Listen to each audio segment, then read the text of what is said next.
Welcome to Impact Signals, Social Impact at the Scale of AI. I'm Charlie. And I'm Sarah. It's Saturday, July 11, 2026, episode 70. Today, community-scale AI early warning proving itself in the field. Kenyan fish farmers moved more than 450 cages ahead of a lethal oxygen crash on Lake Victoria, and Kenya wants the system at 15 more sites. Also today, the World Food Programme's remote-piloted aid trucks for the deadliest last miles, India's first village disaster living lab in Kerala, and an AI-generated volcano video that spread across 5 platforms before fact-checkers caught it. We start in Kenya, where the Kenya Marine and Fisheries Research Institute, KMFRI, is moving to scale an AI early warning system on Lake Victoria after its first proven save hundreds of fish farmers who moved their cages ahead of a lethal drop in oxygen. What makes this significant is the delivery design. The AI sits upstream. Underwater sensors watch dissolved oxygen. Models decide when readings turn dangerous. What reaches the farmer is a plain text message. No smartphone required. The investigation was published July 10 by the Mail and Guardian with SciDev.net and the Pulitzer Center. When the system, built by KMFRI with the Nairobi-based Shoshin Innovation Hub, detected a developing low-oxygen event at Dunga Beach in Kisumu this February, more than 300 farmers coordinated to move more than 450 fish cages into safer waters. The model is the easy part.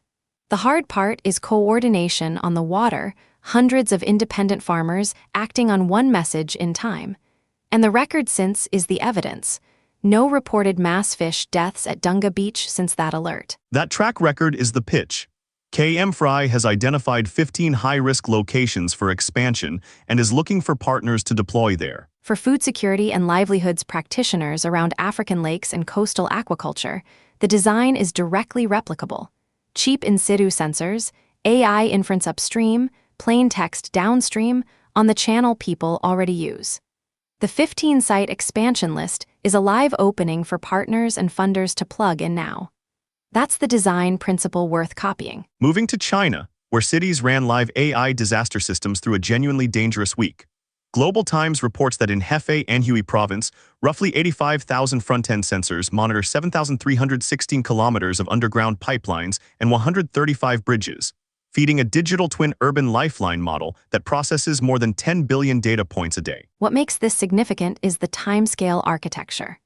The China Meteorological Administration layers AI forecasts across 3 operational horizons, nowcasting inside 3 hours, short and medium range out to 15 days, subseasonal prediction to 60. Each feeding a different decision, from heat health alerts to flood preparation. The context was severe. A rare tornado killed 11 people in Huanggang, Hubei province, and flood emergency responses were upgraded across multiple provinces amid typhoon-driven rain. Officials cite a rule of thumb that shaving 1 kilometer off typhoon track forecast error prevents nearly 100 million yuan, about $14.7 million US, in direct losses. For emergency managers, the copyable part is the structure, not the sensor count. Match each forecast horizon to one operational decision, evacuate on the nowcast, staff up on the 15-day range, plan on the subseasonal. That mapping costs nothing to copy. Third story, the World Food Programme is moving drivers out of the deadliest last miles. After repeated driver deaths on aid deliveries, WFP tasked the German Aerospace Center, DLR, with building ahead autonomous humanitarian emergency aid devices, all-terrain vehicles with AI and remote control systems, driven by an operator in a shipping container control room in a safe area through the final, most hazardous leg of a delivery. The design keeps the human out of the danger zone, not out of the loop. And the AI is not there for autonomy's sake. The DLR team says remote control and sensors alone cannot process everything fast enough. That processing gap is what the AI fills. WFP already runs all-terrain vehicles with human drivers in Sudan, South Sudan, and Uganda. Ahead moves that driver into the control room. Armin Wedler, who coordinates the project at DLR, says full autonomy is technically possible, but WFP wants a human in the loop given how complex humanitarian settings are. Tests have run in Germany, including a land and water delivery demonstration in 2024, and a field trial is planned in Uganda in 2028. The practical takeaway is to watch ahead for the human-in-the-loop pattern, not the hardware. The remote operator design will generalize to convoys, boats, and drones well before full autonomy is on the table. The Uganda trial is 2028. The design lessons travel sooner. From the last mile to landslides, In Kerala, India, the village of Kanichar in Kannur district is becoming the country's first village-level living lab for disaster management, after roughly 24 landslides in 2022 killed 3 people and destroyed 36 hectares of farmland. The state's disaster management authority is pairing an AI landslide warning system from the Indian Institute of Technology Roorkee, built on indigenous sensors, with automatic weather stations, ward-level WhatsApp groups where residents feed in weather observations, and a trained 60-member local response team. Landslide risk is hyperlocal, which is why it is one of the hardest gaps in early warning, and this is a different model from the Himalaya-wide system we covered earlier this week, co-designed with the affected community rather than delivered after the fact. The WhatsApp data loop costs almost nothing to replicate. For practitioners in landslide-prone geographies, Nepal, the Andes, East Africa's highlands, watch what Kerala publishes from this pilot. It is a template for pairing national lab AI with village-level ownership. One more and it cuts the other way. A dramatic video claiming to show a major eruption of Indonesia's Anak Krakatau spread across Instagram, Facebook, Threads, TikTok, and X in early July. The news agency AFP found telltale AI generation artifacts, the eruption missing from the phone screens supposedly filming it, smoke shifting from bright purple to red to orange, and the University at Buffalo's deep fakeometer rated both the clip and its audio as highly likely AI-generated. Indonesia's geological agency called the video a hoax in a July 4 statement.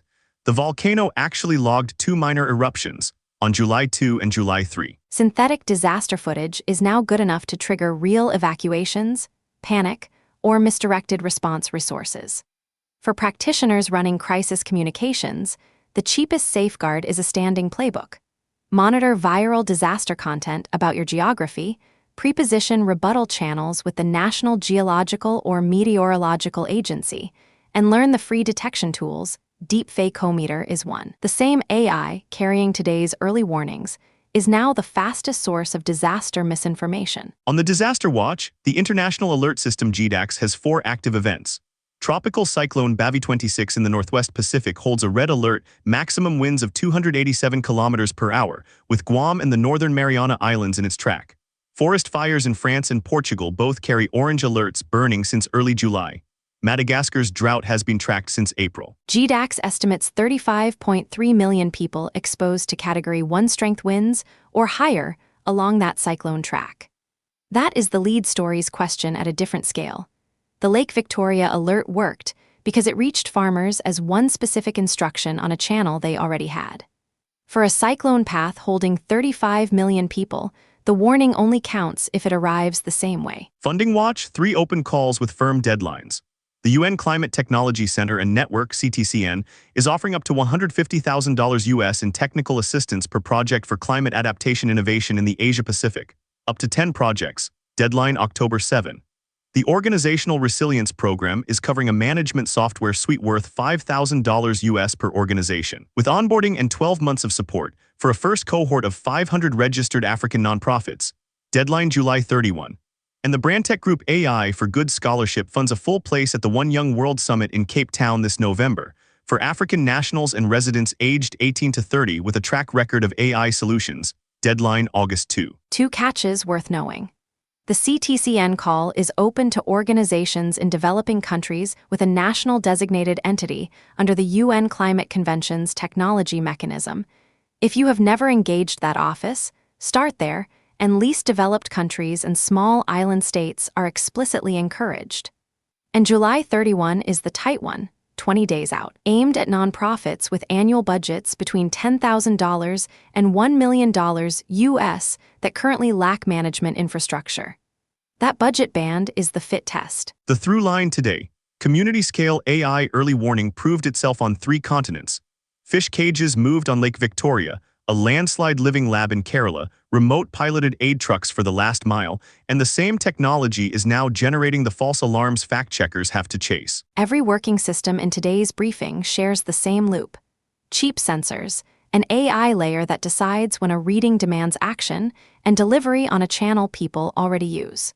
Build that loop for your hazard, and have a rebuttal plan ready for the day a synthetic version of your alert shows up. That's Impact Signals for Saturday, July 11, 2026. If this briefing is useful, subscribe wherever you get your podcasts. Check us out at impactsignals.ai and share it with someone working in the field. Stay ready.